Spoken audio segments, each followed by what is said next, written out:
noite. O professor Fábio me apresentou, meu nome é Thiago, eu sou aluno ainda aqui do TID, né? Eu defendo no próximo dia 30 essa dissertação. Fui orientando o professor Petri, que agradecer, que chegou da China e veio aqui prestigiar. Bom, essa pesquisa nasceu na verdade, quando eu entrei aqui no TID, o foco era outro. Eu estava pesquisando avatares e a identidade das pessoas no ambiente digital, mas acabamos entrando em algo que me fez muito mais feliz, que é essa pesquisa. Minha apresentação não é tão bonitinha quanto do Mário, então conto com vocês aí para me ouvir. Bom, o meu trabalho parte do termo narrativa transmídia, do Jenkins, né, usado no livro clássico já, Cultura da Convergência. O que acontece? O Jenkins usa esse termo sempre acompanhado de narrativa. Então, para ele, transmídia é algo que acontece quando tem narrativa transmídia. E esse fenômeno do transmediatismo, para ele, só se dá quando se conta uma história.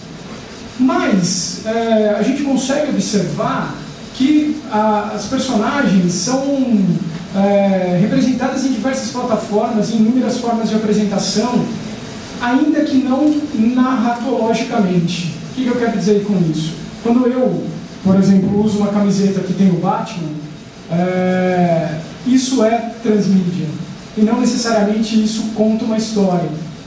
Então é possível afirmar que é um fenômeno da cultura de massa, que não necessariamente precisa ter o quê da narrativa ali. A visão do Jenkins para esse assunto é essencialmente comercial, publicitária. Isso não é uma crítica, é apenas um apontamento. O Jenkins entende assim, né, como uma ação publicitária. O exemplo que ele usa até no livro é Matrix, ele usa outros como um processo de venda de alguma coisa. Não digo que ele está errado, mas acredito que tem mais ali. Bom, ainda que a narrativa transmídia, como o Jenkins coloca, eu uso um outro pesquisador escolar e que diz que isso é sintomático da era digital, porque é um esforço coordenado, né, a definição de narrativa transmídia pelo Jenkins é esforço coordenado para que uma história seja contada de uma forma que é ao mesmo tempo única e fragmentada em diversas plataformas midiáticas. Basicamente o que ele está dizendo, para você pode consumir cada produto, né? Então quando ele usa o exemplo do Matrix, ele diz, então entre o primeiro e o segundo filme você tem o desenho animado, Animatrix. Entre o segundo e o terceiro filme você tem o jogo, né? Para você ter a compreensão total daquela obra, você teria de fazer todos esses saltos, né? Então você vai do filme para a animação, da animação para o filme, do filme para o jogo, do jogo para o outro filme. Então aí você teria a compreensão total da obra. Mas você pode também ver cada obra como um objeto em si e não necessariamente ter a compreensão do todo num sentido mais amplo. Só que o que eu proponho no meu trabalho é que a adaptação de um objeto cultural de uma mídia para outra é algo que já existe e está consolidado há séculos. Na verdade, quando a gente vê, como nessa pesquisa que apresentava aqui antes, que um jogo de tabuleiro salta ele era digital e vai para o tabuleiro, ou do tabuleiro para lá, isso já é o que eu chamo de salto transmediático. Né? Uma história que surge numa mídia e avança sobre outra é algo que está lá na passagem do oral para a escrita. Até algo que a gente nem combinou, mas que já foi falado aqui também. Né? Então, quando a gente vai do oral para a escrita, da escrita para a música, da música para a escrita novamente, da escrita para a imagem, tudo isso já configura um salto transmediático. E aí é nesse sentido que são os conteúdos, são os temas que se deslocam e que ganham uma força viva. Os temas é que ganham vida e produzem efeitos com novas significações em novos campos, em novas mídias. O Jenkins também vai dizer que narrativa transmídia é a arte da criação de um universo. E para mim isso parece bem correto, porque isso leva para o universo ficcional a força, né? É o universo ficcional que precisa ter força suficiente para conseguir se desdobrar em outros meios. Se ele não tiver essa força, e aí eu vou falar daqui a pouco, mas essa força está no mito, que é até o que a Magna também comentou, está no nosso inconsciente coletivo, está naquilo que todos nós entendemos, ainda que não seja de forma objetiva.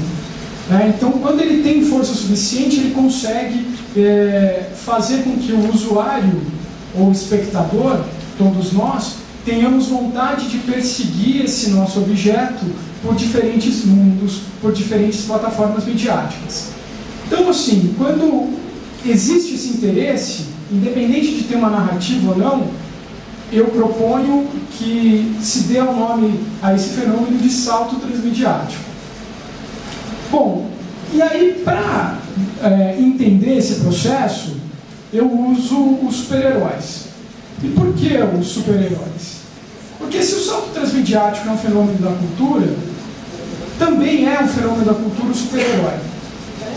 Essa categoria de personagem, hoje, ela tem uma condição de ícone representativo e evocativo dos desejos e anseios do homem. Que o homem ordinário, nós, aqui na nossa vida, nós nos realizamos nos feitos extraordinários desses seres fantásticos. Então eu afirmo, até o nome de um dos capítulos da minha dissertação, que os super-heróis são os novos deuses.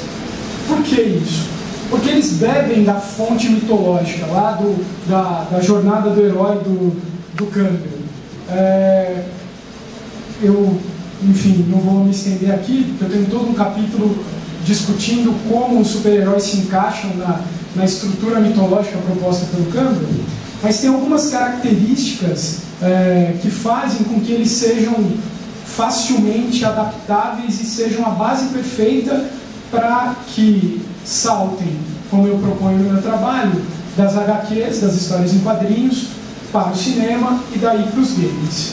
O primeiro elemento que propicia esse salto é a cultura de fãs. O fã, primeiro fã, o Jenkins diz isso, o fã é aquele que quer ter tudo. Ele quer ter tudo daquele objeto de adoração. E esse objeto de adoração tem algo de sagrado para o fã. O Campbell diz que o mito possibilita ao sujeito a passagem para um estado superior de consciência. Então, os super-heróis, para os seus fãs, eles representam uma espécie de totem. É uma identidade coletiva da sua tribo. É você gostar de algo que te faz pertencer a um grupo. E a Janet Murray, que é outra referência fundamental para o meu trabalho, ela traz do Winnicott os objetos transicionais, né, que são aqueles que fazem a ponte entre o mundo infantil, a fantasia, e o mundo adulto, que é o mundo real. Isso traz uma segurança para o sujeito. Então, essa representação que o super-herói possui faz com que os fãs tenham uma sensação de segurança em algo que é externo a ele, porque foi criado por outras pessoas, mas que é algo em que ele pode projetar seus sentimentos. Ao mesmo tempo, a Turkle vai falar de objeto evocativo, que é aquilo que acompanha a emoção e estimula o pensamento. Todos esses elementos estão presentes nessa categoria de personagem. Só voltando um pouco, no meu trabalho eu inicio ele explicando o que é história em quadrinho, e que dentro de história em quadrinho tem um gênero, e aí eu empresto esse conceito da literatura, o gênero super-herói. Então, dentro desse gênero, a gente encontra esses elementos. É claro que esse gênero, essas características não são restritas ao gênero super-herói. Esse foi o recorte que eu fiz para conseguir avançar na minha pesquisa.